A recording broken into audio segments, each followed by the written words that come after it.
Hey, what's up? My grandpa cleats.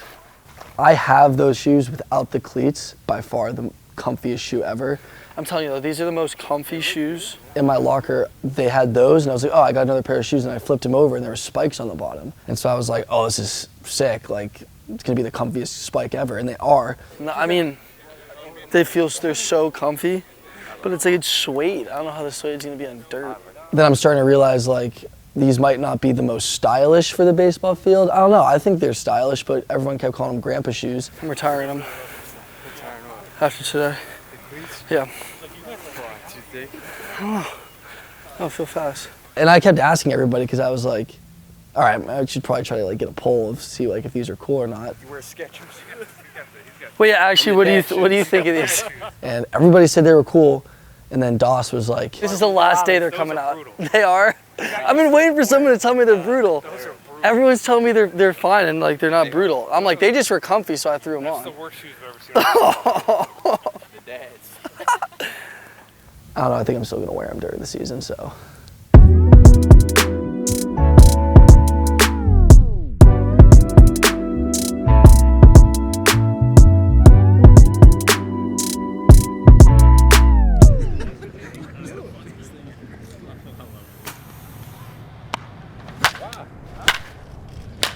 All right, we're gonna start getting on the base paths. We'll talk you guys through it when you get there. So we're gonna need 5 lines. 3rd, 2nd, 1st, and 2 at home. All right, so split up and do the math. Thank you. Go ahead, you're gonna go first, go, boom. Get through it. You're going 2 times through. 2 times all the way through. Once you've done it 2 times all the way through, we're done. Cool. There goes that. Yep, guessed. Huh? Sucking it already. If you're good after 3, you can. If you want a 4th, you can. Get down. Okay, up the lot, good. Very nice. Come on, Sal, let's go, cut the distance, very nice. All right. Nice. There goes the wing. Can't be blowing that thing out first. No, that was good. Oh, y'all barking. How'd that feel? Open up a little bit? That's all right. That's all right. Okay. Break it down, build it back up. We'll take our time right here and then we'll break up. I think that was like 98? Give or take a few. You can't really live it unless you're doing it. I mean, I'm up at 6:30 in the morning. It takes me 20 minutes to get here. I'm here by 7 o'clock. Usually go into the weight room and stretch out and get ready to go take ground balls or go hit in the cage. Depending on the time slots, maybe I'll get in and work out before I get on the field. And then if I'm playing in the game, I'll either drive to the game or we're home and play in the home game, and I'm home by 4 or 5 o'clock.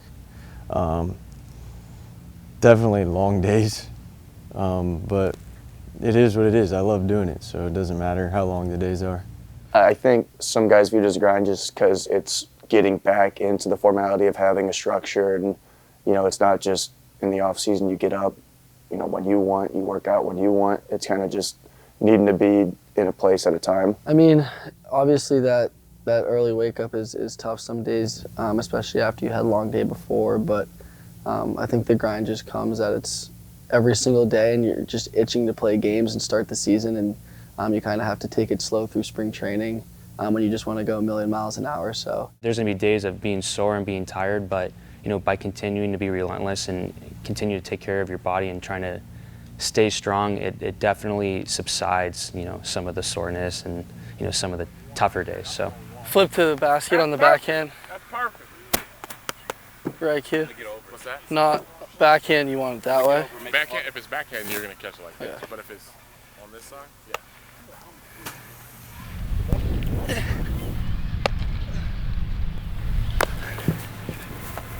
Am I in that field? I think I'm actually here, group 2. Yep, here, take a look, see? That's what I You're saw. in the cages. Okay. Oh, I'm in the Go learn how to be a good hitter. cages.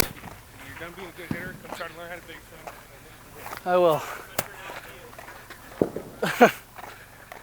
it's an everyday game. No matter how good or how bad your day is, you have to be able to flip flip the page and get to the next day.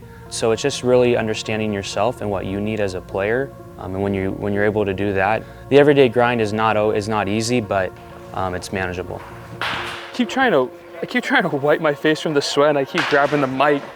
I'll feel it out on the overhand part, but definitely need to just get some loose swings first. We do some overhand now.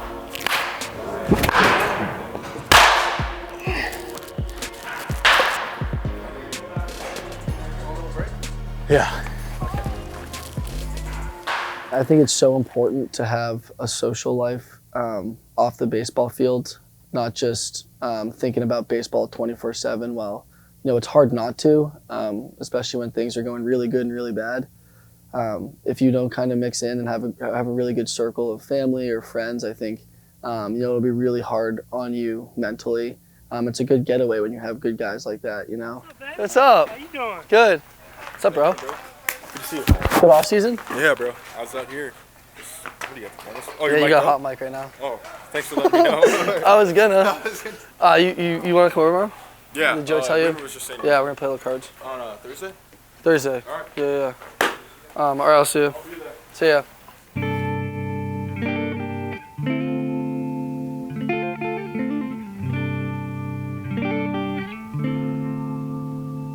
Yeah, that's all.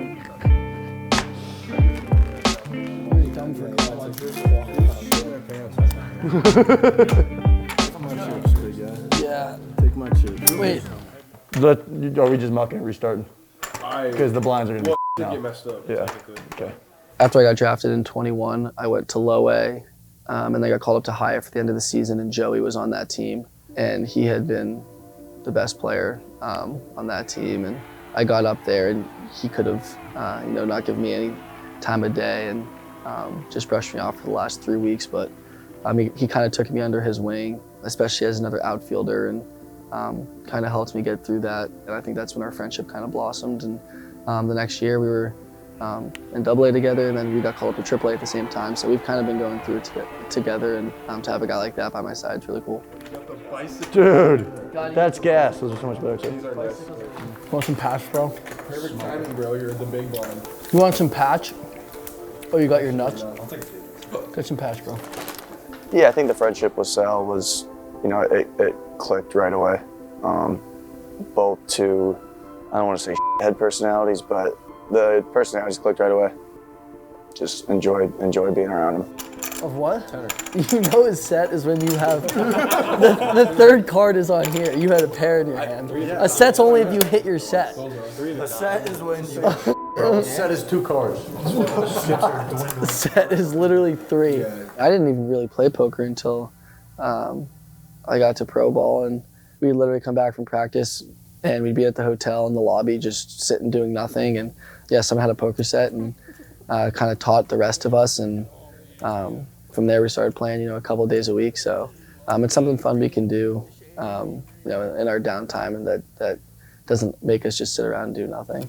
Black was in the casino with a black beanie, aviators, and his hood up. Yeah, that's true. There'll be random people that are just like put him like a big raise, and he'll like take his sunglasses off and literally like try to soul read them. The guys are like, what a fish. In this hand. What is this guy doing? You know, guys' personalities come out, I think, on the table, and you know, some guys play tight, some guys play loose, but in the end, it's all fun, and we're there to have a blast. Can we get this for the cameras right here? Let's just see the mop. Let's see the mop. Expose my crappy haircut. I want to see the haircut. You guys have to put the haircut in there. Show him the haircut. We took one down. Come on. Show him. There it is. Look at that. Look at that mop. Look at that terrible mop. Because Tyler's, he always makes fun of everybody's haircut. And then he went to the same haircut place we all do. And yeah, I guess it wasn't the greatest cut, but like, we're gonna make sure that he thinks it's the worst cut of all time. I told him to look something up the other day on Safari. When he pulled up Safari, like in the search bar, it said how to make hair grow back fast. So like, I know we're really deep in his head right now. Dude, take your mop off. Yo, Z. Oh, Dr. Doofenshmirtz? Yeah, he's, I think he's the guy from Phineas and Ferb. When Tyler took off his hat for the first time, we were like, oh, that is bad. And yeah, that popped into my head for some reason, and I brought up the side by side, and look at that. Are you telling me? I mean, that looked identical, right? Yeah, so it looked identical, and yeah, I've been calling him Doof for the past couple of days, and that's Dr. Doof. Don't look at your card. Yeah, I mean, he's gonna wear it. He's gonna have to wear it. That's just part of it. We got Doof and Schmertz over here. Does everyone know? I think that's something that's overlooked from an outside perspective, is like the friendships you have with those guys mean so much. Especially if you have, a tough stretch of a period, and you can go home to a guy like Joey or Bryce, and you're kind of sitting there saying, all right, I can relax, take a break from baseball right now, whether it's just for, a couple hours until the next day. It does really go a long way. This is what we want. That's what we want. Load up blacks. You know what this reminds me of? You know what this reminds me of? What? When I took Wiemer. Took a ball right in front of his face. Finding the time during a busy season is very important. Being married takes on a whole nother type of responsibility. Obviously, I spend a lot of time at the field and not a lot of time at home, so being able to balance that is very important. She understands it, she lives it on a daily basis, being that she is a professional softball player as well. But her support and her love, it means everything. For me to be able to go out there on a daily basis and just go play and do what I have to do, it's everything. Come on, little dude. You ready to go to the park? I feel like we have times of wanting to go out and go on an adventure or go do something fun, and then there's just those days where you just want to relax and not do a ton, and to be able to kind of like look at each other and be like, not today, or let's go do something. So. And it was always just nice to have someone who gets it. Like, it's such a lifestyle, especially just all the travel and the dedication you have to have. Like, this is your full-time job, so it's hard to find people who understand that. So that's been really helpful in our relationship. Come on, little dude.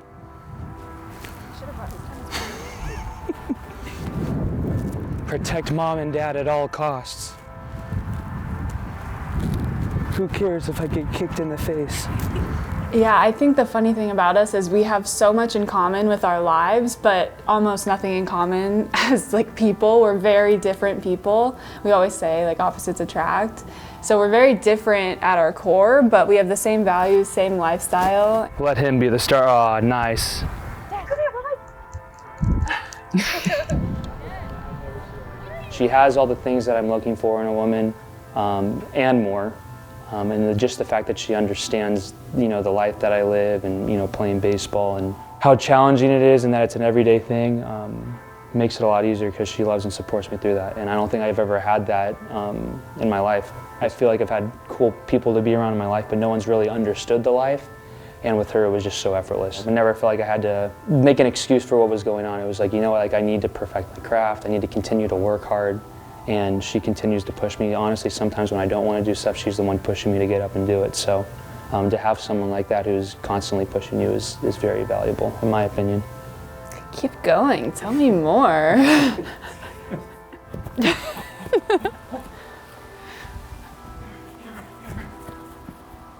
Counts won't be happy if I get injured right now. When I started my pro career, she had gone back for her 5th year at Oregon.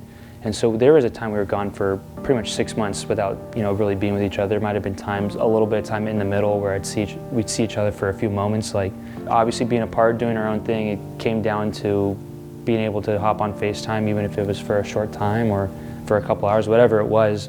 We don't take the time that we get together for granted because of it, I think.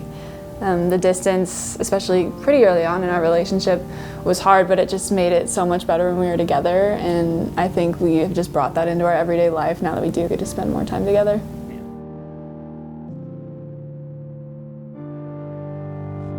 Hey, we start playing in 2 days.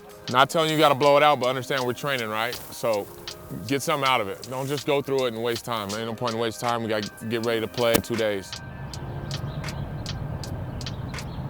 I can't wait for games to get started. It's been a while since we played last, so it's going to be a learning curve again, getting back out there and, going to face guys throwing 100 miles an hour again, but it's going to be a lot of fun. From practice leading up to the games, that's what excites me, is just getting that feeling again that we're doing it, we're back. The butterfly feeling is what gets me the most excited about going out and then competing, for sure.